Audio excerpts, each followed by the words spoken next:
Well, hello, heroes. Welcome this week to the podcast. This week, I want to talk about something that literally just happened to me.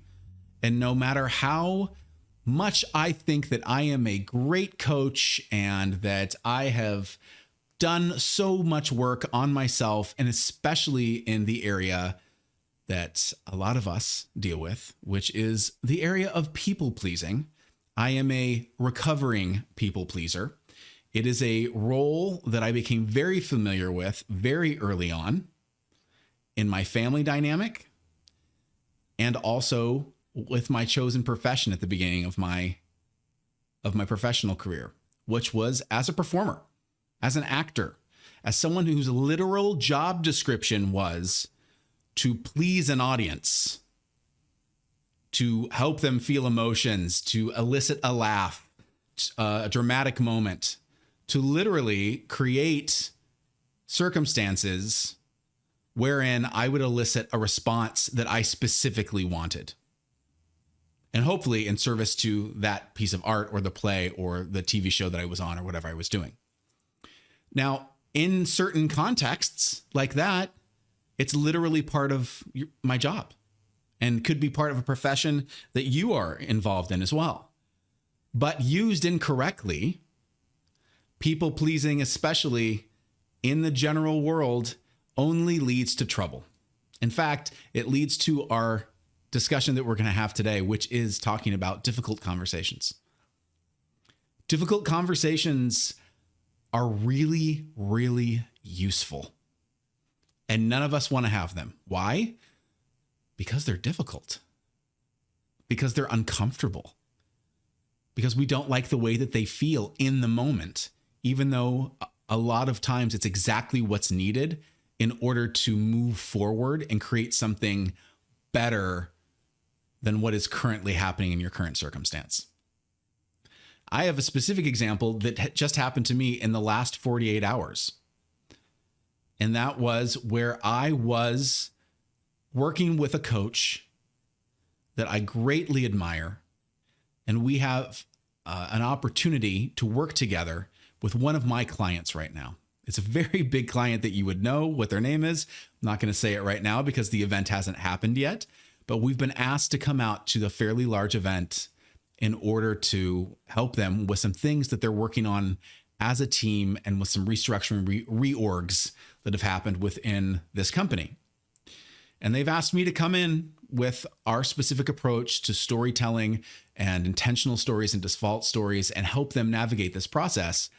But I also wanted to introduce some fun and some storytelling using theater games and improvisation in order to help build this group dynamic. Now, I happen to know a coach that is amazing at this. He is a fellow former performer, and he helps corporations specifically use improv and theater in order to help create vulnerability and create amazing moments. And so I knew right away when I was asked by this client to come in and do this, that I wanted to partner with him because we could make something better together to help serve the client at a much, much higher level. Now, as we started collaborating, we're both alphas. And it became very, very apparent right away that there were some great things about that because we both are very comfortable taking the lead on things. But then I noticed myself getting into a pattern that I'd been in the past, which hadn't popped up for me in a while, and that was people pleasing. He had some ideas that he wanted to introduce that I knew were not what I wanted to do. But I didn't want to be seen as difficult or as not collaborative or not a good fellow coach that would be helping him with this. I wanted to be liked. I wanted him to like me. And so I said yes to several things that I knew weren't right for the event and weren't right for what I wanted to do. And it got me into trouble almost immediately.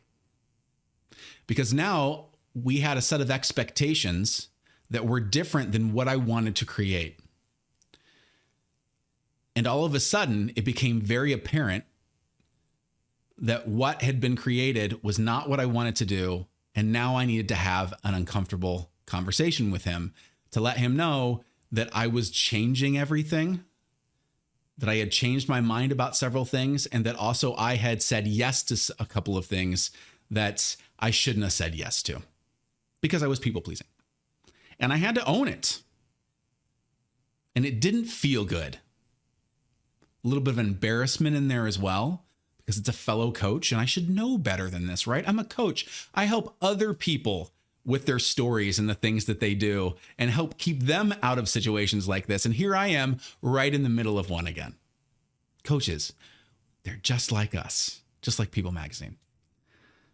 In fact, there is a quote that I really like, and it's by Timothy Ferriss. By any of you that know the 4-Hour Work Week or the 4-Hour Body, he has a whole bunch of different publications, but the 4-Hour Work Week is one of my favorite ones from way back in the day. And he has a quote in there that I have held on to that really helps me in situations like this. Whenever I know that I need to have an uncomfortable conversation and that I should have it early so that the fire doesn't become any bigger than it already is. And that is, a person's success in life can usually be measured by the number of uncomfortable conversations he or she is willing to have. Again, a person's success in life can usually be measured by the number of uncomfortable conversations he or she is willing to have. Now, in this case, I was very lucky that I was working with another coach, and that as soon as I knew that this had gone off the rails, that I had set in expectations incorrectly, I went ahead and let him know right away and jumped on a phone call, even though it was the last thing that I wanted to do on a weekend. The last thing that I wanted to do is to have a mea culpa and say, hey, I realized that I said that I was okay with going in that direction, but I'm not actually. This is the way that I want to do it. And here's the thing. I had to admit to that. And I also had to hear from him that, he was unhappy with the situation, which is part of it, right? Oh, it's like the worst part of the people pleasing part of it is the fact that now I have to hear that he's disappointed, that he's confused because he thought that we were partnering in this way and now that's not happening. And it possibly even felt like a bit of a bait and switch, which, just, hit me right in the heart. Because it's the last thing that I wanted to do. But I'm the one that set this up and I am the one to blame for it because I was people pleasing. And really, what is people pleasing when it comes down to it? And this is not easy to hear, but when you're people pleasing, when I am people pleasing like that, what I am doing is I am lying. And some of you might think that that's harsh. Aaron, you're just trying to, be collaborative, help somebody's feelings, make sure they feel included. Like, yeah, those are all excuses. I was lying to myself about why I was doing something in order to people please. So I am giving a yes when I mean a no, or giving a no when I really want to say yes. And as a leader, that is just something that I do not have the luxury of doing. Not if I want to serve my clients at the level I want to serve them, if I want to set clear expectations for roles and for what's going to happen during a coaching event. These are things that I have to continually work on.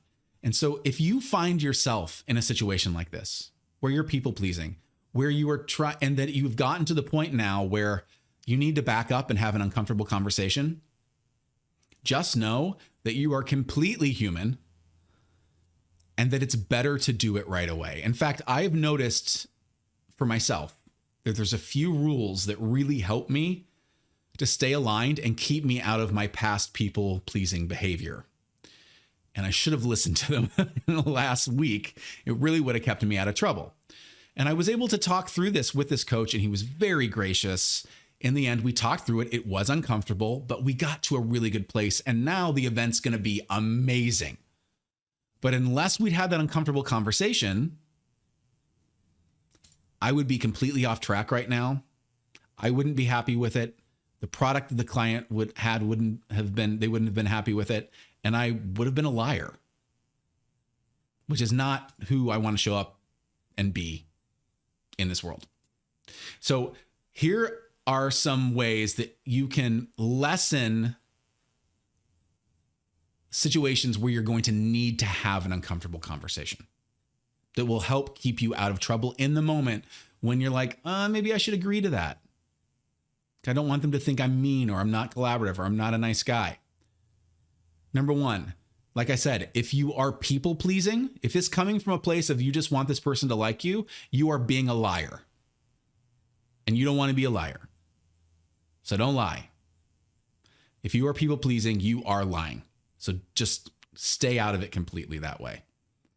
Number two, if you find that you have done it, address it right away. Don't wait one moment longer.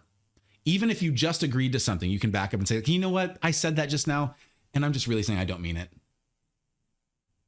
I actually want it to go this way. My apologies. And when that happens, or if it happens and you hang up the phone and you need to talk to them later, own it.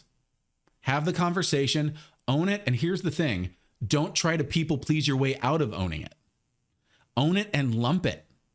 You made a mistake. You said yes when you should have said no. You said no when you should have said yes. They get to feel how they're going to feel.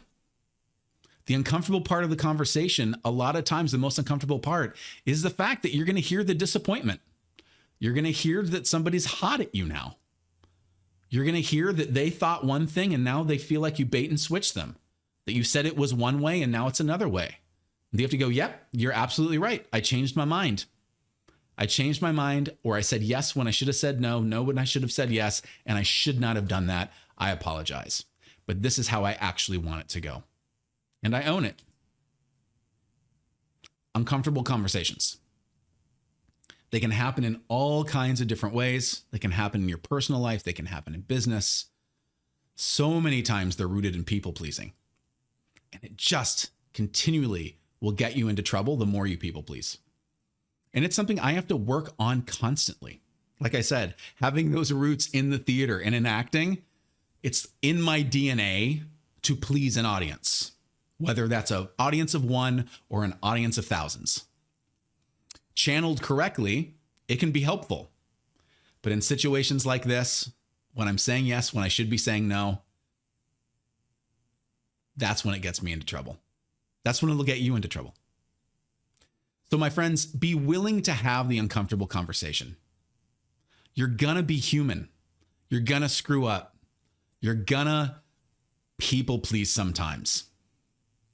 But as soon as that you notice that you've done it, address it right away. Pick up that phone, call that person, email that person, start a text. Hey, can you talk real quick? Be willing to have the uncomfortable conversation sooner rather than later so that you can hash it out, own it, and lump it. Allow the person to have their feelings. Listen to them. Allow them to tell you that they're disappointed, that this is not the way that they thought it was going to be, and that you're the one that caused the confusion. Doesn't feel good. Doesn't feel good at all. But in the end, the number of those uncomfortable conversations, like our friend Tim Ferriss said, that you're willing to have will directly chart your path to success.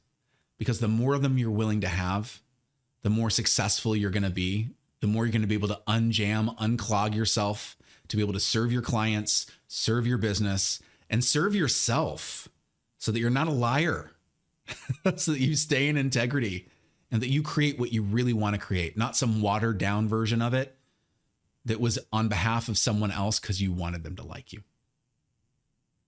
All right, my friends, I will talk to you soon. Have a fantastic week.